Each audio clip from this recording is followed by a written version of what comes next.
This time on Gizmo Trains, we turn this into this. All today on this episode of Gizmo Trains. Let's check it out.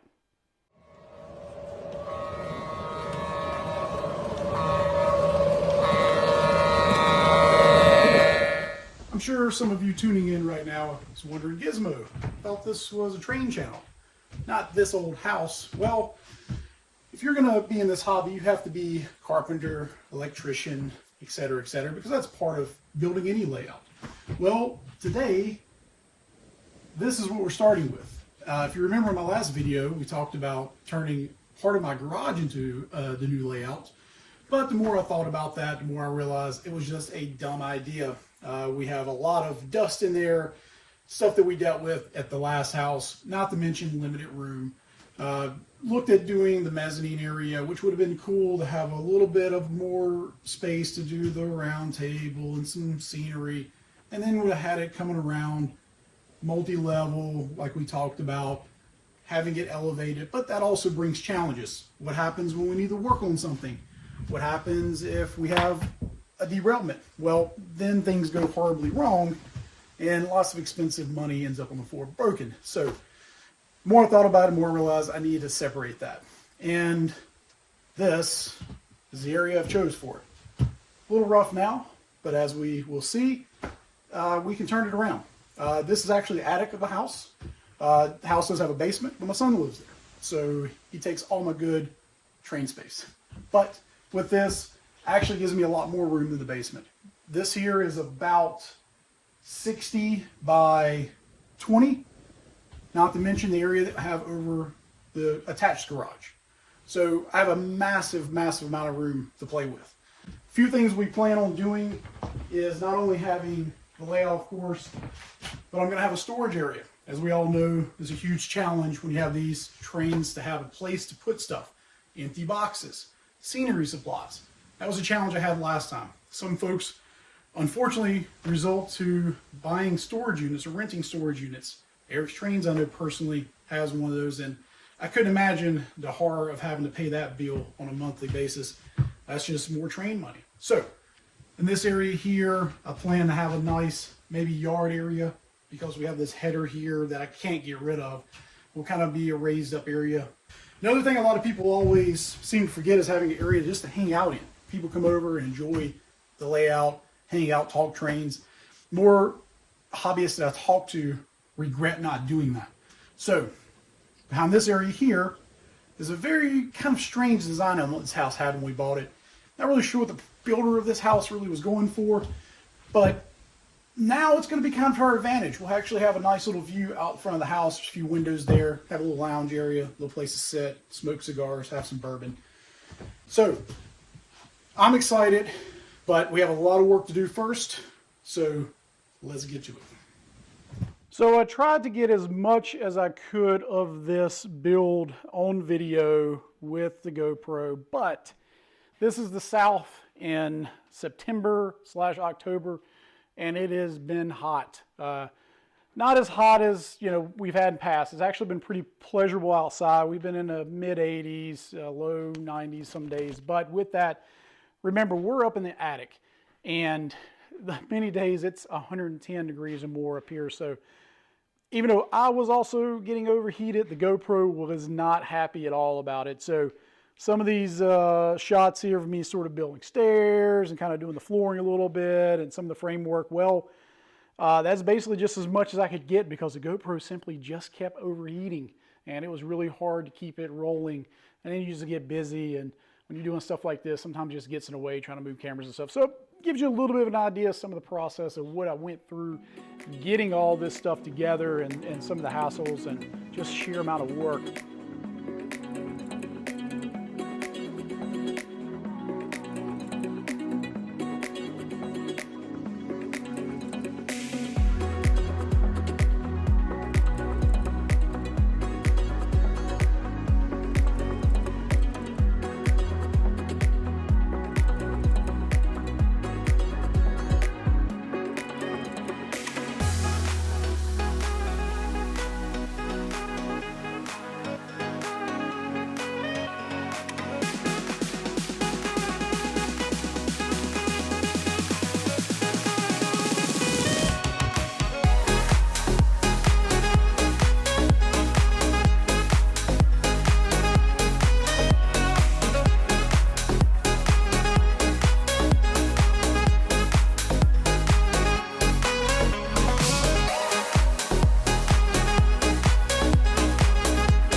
So I'll apologize now for lighting. I know it's not the best, but this is a construction zone. We have not yet got electrical or lighting done. So bear with me, but now that we have some progress made and we've gotten framing done, let's take a walk through. Some things have changed since that first section of video, kind of what we're going to do.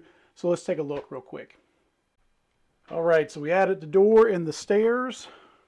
So initially, we still have some finished work to do, boxing this in. We're going to get to that. Also, there's going to be a wall here that blocks off the garage area. Left that off for now, just for ease of getting materials up here, especially those big 4x8 sheets of plywood. It's a beast. Walk up the stairs, and again, this is where the lighting is going to kind of suck. But, so we turn the corner here, get a little bit of an idea of the size and scale of the room. So we have all the flooring done.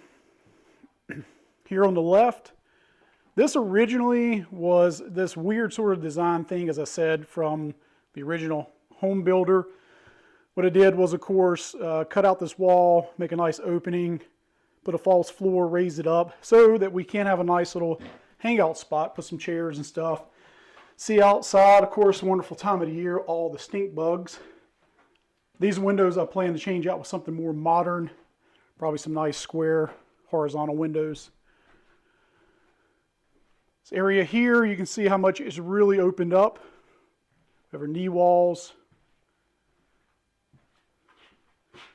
And then all the way down the side here. Now, we had this joist, of course, couldn't get rid of that. So we built up this floor, but it's not really too big of a deal. Layout's going to be there, so really won't have too much of a problem. Turn this around a little bit. And originally I had talked about closet back here. Well, once I got the framing and building, I didn't really want to close that area off. It's so much nice space back there, and I hated to put a wall there, but I still wanted some storage. So here above the garage area, decided to make this little nook a closet. And actually ended up making more sense, because where we have this ridge joist here, where some of the joists for the roof come together, would have been a little bit of a pain to kind of drywall around that and do some other stuff. So this actually worked out well. And then still have some space here over the garage that will have the layout where it turns around. So sort of now the new plan, we'll talk a little bit about the layout and what that is going to look like. So a few musts that I had when it comes to the layout. I wanted to have to have a legitimate round table. I'm going to go with Millhouse Studios this time. Also want a nice big yard area. I want to have a place to be able to store rolling stock and cars and stuff in the layout, be able to switch it in and out. Also wanted to make sure I didn't use anything smaller than 072 curves. So 072, 081 is what we're going with. And I wanted to be able to have some space to kind of hang out and move around and not be so claustrophobic in here. So that's what's going to kind of dictate some of this and what I talk about. This is sort of a rough final draft, but this is about what we're going to plan and what it's going to look like. So let's take a look. So the star of the show per se is going to be this very large main elevated area. Being as, again, had the joist, couldn't get around that. That makes a very large space for the layout to be sort of the main gym. So all this area here, plan to have some buildings, of course, downtown scenes, definitely have a yard area. I do plan to have the one loop, the back track, be elevated above the rest so we can make sure we can put some bridges in here and do some nice stuff with the scenery. So this will all divide up into just a multitude of tracks, as we can see here, sort of visual representation. So back here we'll of course come around, turn, and then we'll have a nice big loop to get back around. But from that area, I'm planning to have the lead into the round table, and we'll have that area here that kind of takes up this corner, gives us a nice spot to also be able to see the trains as they're parked on the leads, and little spurs and all that good stuff. So I think that'll be a really nice spot for that. And then of course, going back over into this area above the garage, we will again get some light. We're going to come and turn back in this area. Still will have that one track elevated above the rest. So we're going to try to keep that tucked to the wall here to give space to walk through. But over here, we'll have a nice big turnaround area. Maybe we'll do some mountain stuff. Probably do maybe a couple industry scenes. We could probably do a nice little spur that comes off over here against this wall. Do some sort of industry or something there. Really utilize this space. So really excited about that. And again, that's sort of the initial plans. Some of this will tweak slightly, I'm sure. But as far as the rest of the room, as I mentioned before, I'm looking forward to having a space that just people can chill, including myself, hang out. You know, you'll have a nice view of the main area of trains coming by, all the stuff here at the yard and the layout. Also, the wall here gives me a nice big space. MrTrain.com. Get some of those nice aluminum shelves up here on this side, along with that side there too. Planning on this wall, I think I'm going to make this my control center. So we'll have the MTH and Lionel control systems here. That way, I think it's, you know, a nice straight line for getting the antenna signals and all that stuff for the rest of the room here. Also going to bring an Ethernet connection straight up from the router in the basement so we have great connectivity. As Ben says, Ben Trains, we don't want any of that potato Wi-Fi. There's been a lot that's been happening. All right, so I'll keep it brief. As you can see, I'm on a no potato Wi-Fi. I'm not on potato Wi-Fi. You got a little blurry, man. So another plan of mine is for all of the outlets, I'm actually going to have those switched. So that way the entire layout will be on one switch. Once you power it on, all the outlets for all the power supplies, the buildings, the control system, everything comes on with a flip of a switch.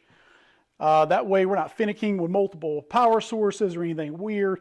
It's all automatically built in, or initially built in rather, so that one flip of the switch, you're ready to rock and roll. So I'm trying to do as much as I can to plan ahead, to really make this be a nice space, really think ahead on a lot of that stuff. So a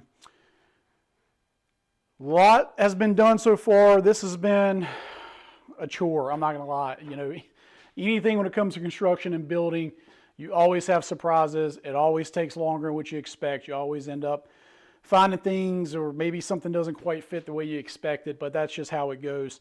So far, I have about 6 weeks invested in this. So we still probably have another, I don't know, I'd say 8 to 12 weeks left. The biggest unknown at the moment is drywall. I hate drywall. I hate doing drywall. I don't want anything to do with it. I'm going to have that contracted out. So that's the one unknown right now on how long that stuff's going to take to get someone to do it. But up next for me, we're going to start on electrical, get all of that squared away. We're going to insulation in here along with the mini split. That way it's climate controlled. So I will bring that in the next video. Next time you see this space, I believe it will be at least drywalled, maybe already painted and finished with the flooring. I think that's probably the next spot to start with so that we can start building the layout and getting some trains running. I'm excited. My goal is to hopefully be around Christmas, January to start building some track, get a train here. Very ambitious goal. As I said, the drywall stuff is kind of the big unknown, but we shall see. So stay tuned. Thanks for joining, and thanks for coming along on this adventure. If you want to stay up to date on what I'm doing, feel free to subscribe, like the video, but also check me out on Instagram at Gizmo Trains. I do a lot of photos and a lot of daily stuff there. Just makes it easier. So thanks again. We'll see you next time, and I gotta get back to work. Bye-bye.